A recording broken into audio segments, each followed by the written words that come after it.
നമസ്കാരം. പുണ്യവഴിയുടെ പുതിയൊരു എപ്പിസോഡിലേക്ക് എല്ലാ മാന്യ പ്രേക്ഷകർക്കും സ്വാഗതം.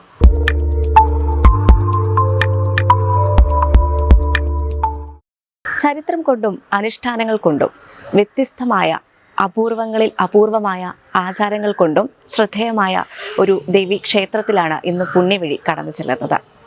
മേജർ ചെറുവള്ളി ശ്രീദേവി ക്ഷേത്രം. ക്ഷേത്രത്തിൻ്റെ ചരിത്രത്തിലേക്ക് നമുക്കൊന്ന് കടന്നു ചെല്ലാം.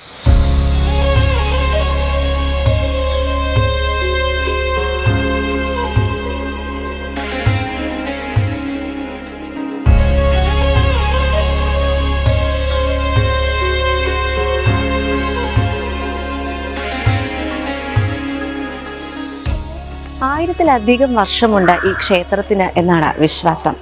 ചെറുവള്ളി ദേവി ക്ഷേത്രം എന്ന പേര് എന്തുകൊണ്ടായിരിക്കും അങ്ങനെ ഒരു പേര് ക്ഷേത്രത്തിന് വന്നത്? അതിന് പിന്നിൽ വലിയൊരു കഥയുണ്ട്. നമുക്ക് ആ കഥയൊന്ന് കേട്ടിട്ട് വരാം.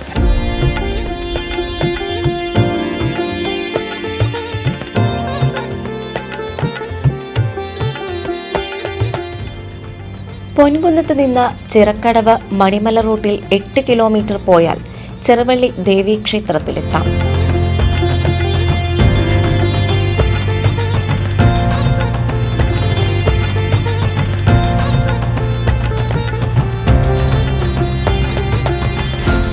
ആയിരക്കണക്കിന് വർഷങ്ങളുടെ പഴക്കമുണ്ട് ക്ഷേത്രത്തിനെന്നാണ് വിശ്വാസം.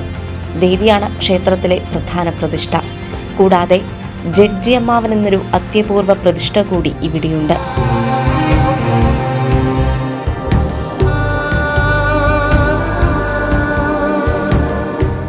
അതിവിശാലമായ ക്ഷേത്രക്കുളം കടന്നു വേണം ക്ഷേത്രത്തിലെത്തുവാൻ.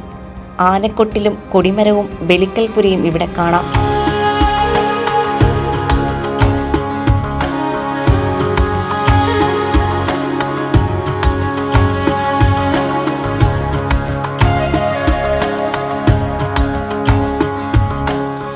ആറടിയോളം ഉയരമുള്ള ദാരുവിഗ്രഹമാണ് ഇവിടെയുള്ളത്. വലിയ വട്ടശ്രീകോവിലും ക്ഷേത്രത്തിന്റെ പ്രത്യേകതയാണ്.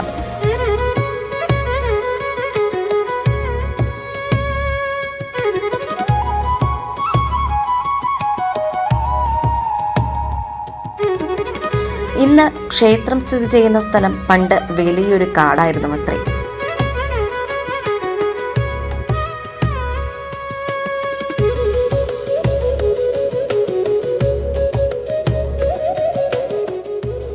ഇവിടെ സാധാരണ ആദിവാസികൾ മാത്രമാണ് വന്നിരുന്നത്. അങ്ങനെ ഒരിക്കൽ ഇവിടെ എത്തിയ ഒരു സ്ത്രീ അരിവാളിന് മൂർച്ച കൂട്ടുവാനായി കത്തി കല്ലിൽ ഉരച്ചപ്പോൾ കല്ലിൽ നിന്നും രക്തപ്രവാഹമുണ്ടായത്രേ. ഇക്കാര്യമറിഞ്ഞ് ഇവിടെ എത്തിയ ഒരു ബ്രാഹ്മണൻ പൂജ നടത്തി. അതിന് തൊട്ടു മുൻപായി അദ്ദേഹം കുളിക്കുവാനായി കുളത്തിലിറങ്ങിയപ്പോൾ ദേവീ ചൈതന്യം കുളത്തിൽ വ്യാപിച്ചുവെന്നും ദേവിയെ ചെറിയൊരു വള്ളിയിൽ ഊഞ്ഞാലാടുന്ന രൂപത്തിൽ അദ്ദേഹം കാണുകയും ചെയ്തുവത്രേ. അങ്ങനെയാണ് ഇവിടം ചെറുവള്ളി ആയതും ദേവി ചെറുവള്ളി ദേവിയായതും എന്നാണ് വിശ്വാസം.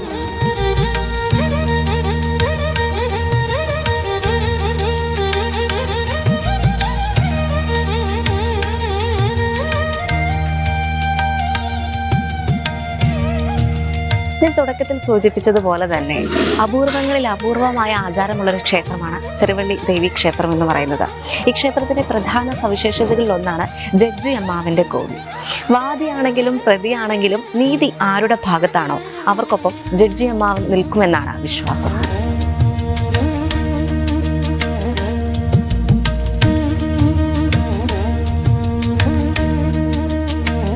ഇതാണ് പ്രസിദ്ധമായ ജഡ്ജിയമ്മാവിൻ്റെ നട. കേരളത്തിനകത്തു നിന്ന് മാത്രമല്ല, കേരളത്തിന് പുറത്തു നിന്നും നിരവധി ഭക്തരാണ് ജഡ്ജിയമ്മാവിൻ്റെ ഈ നടയിലേക്ക് ഒഴുകിയെത്തുന്നത്.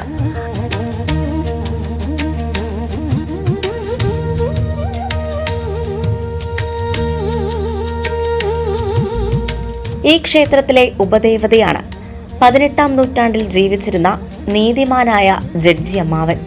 ധർമ്മരാജ എന്ന കീർത്തി കേട്ട കാർത്തിക തിരുനാൾ രാമവർമ്മ തിരുവിതാംകൂർ ഭരിച്ചിരുന്ന കാലം. ധർമ്മശാസ്ത്രവും നീതിസാരവും വേദങ്ങളായി കണ്ട് ഉത്തമ ഭരണം നടത്തിയിരുന്ന രാജാവിന് ചേർന്ന കൊട്ടാരം ന്യായാധിപനായിരുന്നു തിരുവല്ല തലവടി സ്വദേശിയായ ഗോവിന്ദപിള്ള. നീതിയും ന്യായവും വിട്ട് ഒരു കളിയുമില്ല പിള്ളയ്ക്ക്. സദാർ കോടതി എന്നറിയപ്പെടുന്ന രാജനീതിപീഠത്തിന്റെ തലപ്പത്ത് നീതിയുടെയും ന്യായത്തിന്റെയും മറുവാക്കെന്ന പോലെയായിരുന്നു സംസ്കൃത പണ്ഡിതൻ കൂടിയായ ഗോവിന്ദപിള്ള വിരാജിച്ചിരുന്നത്.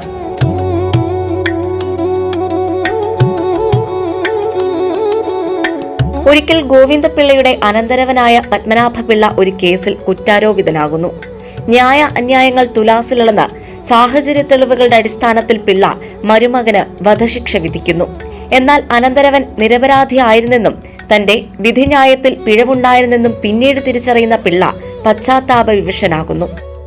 ആദ്യമായി പാളിയ വിധിന്യായം പിള്ളയുടെ സൽപ്പേരിൽ കളങ്കം വീഴ്ത്തുന്നു. പിള്ള തന്നെ ശിക്ഷിക്കാൻ രാജാവിനോട് അപേക്ഷിക്കുന്നു. ആദ്യം എതിർത്തെങ്കിലും ഒടുവിൽ അദ്ദേഹത്തിന്റെ നിർബന്ധത്തിന് വഴങ്ങാൻ രാജാവ് തയ്യാറാകുന്നു.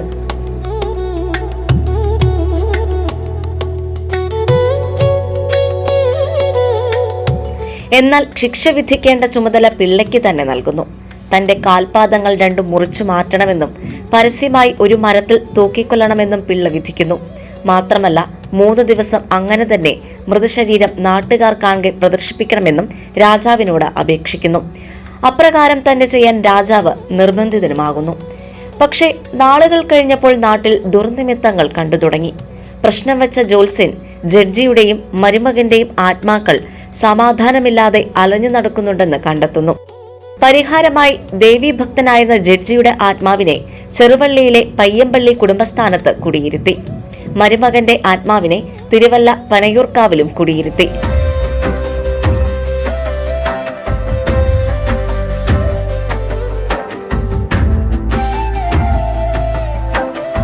ചെങ്ങന്നൂർ വഞ്ചിപ്പുഴ തമ്പുരാന് മാർത്താണ്ഡവർമ്മ മഹാരാജാവ് കരമൊഴിവാക്കി കൊടുത്തിരുന്ന സ്ഥലത്താണ് ചെറുവള്ളിക്കാവ് സ്ഥിതി ചെയ്തിരുന്നത്. അവിടെ ജഡ്ജിയമ്മാവന് തമ്പുരാന്റെ അനുവാദത്തോടെ ഒരു പ്രതിഷ്ഠയും നടത്തി. പിന്നീട് അദ്ദേഹത്തിന്റെ പിന്മുറക്കാരാണ് 1978 ശ്രീകോവിലിനോടുകൂടിയ ക്ഷേത്രമായി പണിതത്.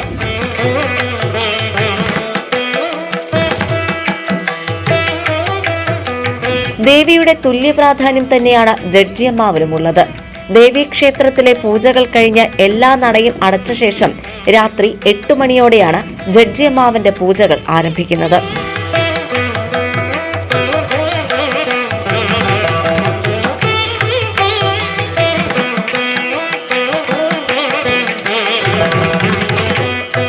ഇത് ചെറുവള്ളി ശ്രീ ദേവീ ക്ഷേത്രമാണ്.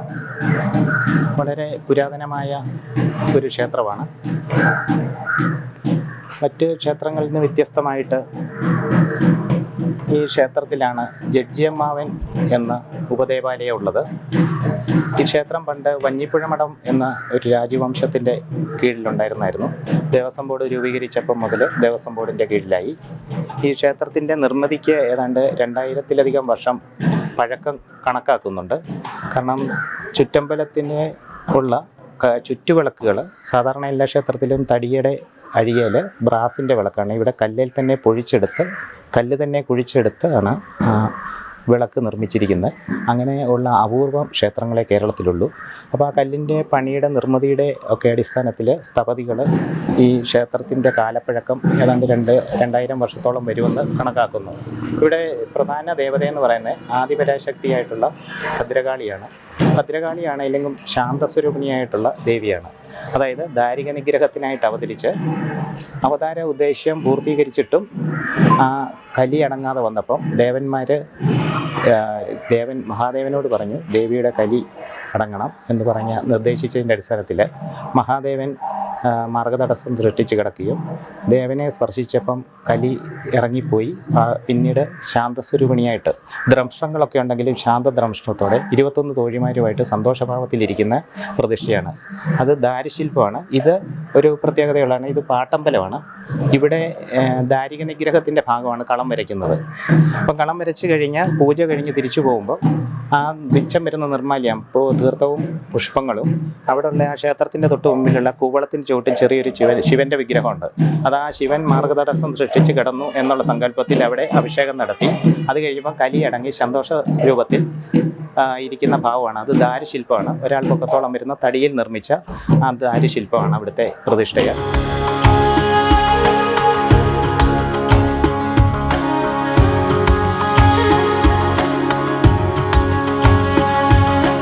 സ്വന്തം ഭാഗത്ത് ന്യായവും സത്യവുമുണ്ടെന്നുറപ്പുള്ളവർക്ക് ആ വിശ്വാസത്തിന് സ്വയം നൽകാവുന്ന ഒരു ആത്മീയ ഊന്നലാണ് ഈ ക്ഷേത്ര ദർശനവും വഴിപാടുകളും.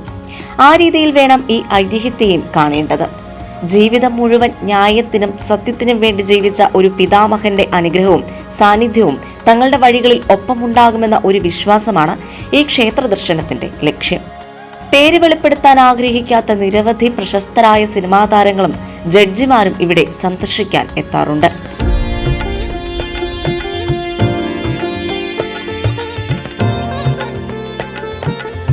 ദേവിയുടെ അടുത്ത് വന്ന് പ്രാർത്ഥിച്ച് അതിനുശേഷം ജഡ്ജിമാവിൻ്റെ അടുത്ത് വഴിപാടുകൾ നടത്തി ധാരാളം ആൾക്കാർ കേസിൽ നിന്നൊക്കെ രക്ഷപ്പെടുന്നതായിട്ട് ബോധ്യപ്പെട്ടിട്ടുണ്ട്. പല പ്രമുഖരും സെലിബ്രിറ്റീസ്, രാഷ്ട്രീയ മേഖലകളിലുള്ളവർ, നീതിന്യായ ഭാഗങ്ങളിൽ ഉന്നത സ്ഥാനം വഹിക്കുന്നവർ, അവരൊക്കെ അവരുടെ പ്രൊഫഷൻ്റെ ഭാഗമായിട്ടും പിന്നെ കേസിൽപ്പെട്ട് ഉഴലുന്നവർ, അവർക്ക് നീതിയുടെ ഒരു കണികയെങ്കിലും അവർക്ക് അനുകൂലമായിട്ടുണ്ടെന്നുണ്ടെങ്കിൽ അവർക്ക് ഇവിടെ വന്ന് പ്രാർത്ഥിച്ച് വഴിപാട് നടത്തി കഴിഞ്ഞാൽ അവർക്ക് അനുകൂലമായിട്ടുള്ള വിധി ലഭിക്കുന്നതായിട്ട് ബോധ്യപ്പെട്ട് ധാരാളം ആൾക്കാർ ഇവിടെ ക്ഷേത്രത്തിലെത്തി വഴിപാടുകൾ നടത്തുന്നു.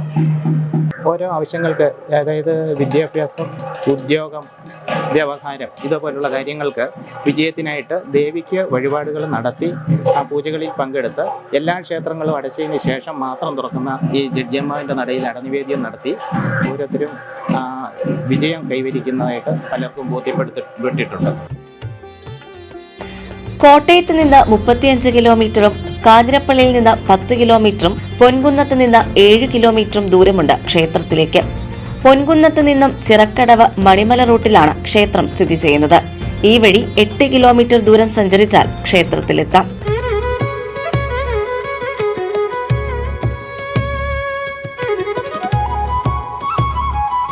ഗണപതി, അയ്യപ്പൻ, പരമശിവൻ, ശ്രീപാർവതി, മഹാവിഷ്ണു, സുബ്രഹ്മണ്യൻ, നാഗദൈവങ്ങൾ, യക്ഷിയമ്മ, ബ്രഹ്മരക്ഷസ്, കൊടുങ്കാളി, ശ്രീദുർഗ, വീരഭദ്രൻ എന്നിവരാണ് ഉപദേവതകൾ.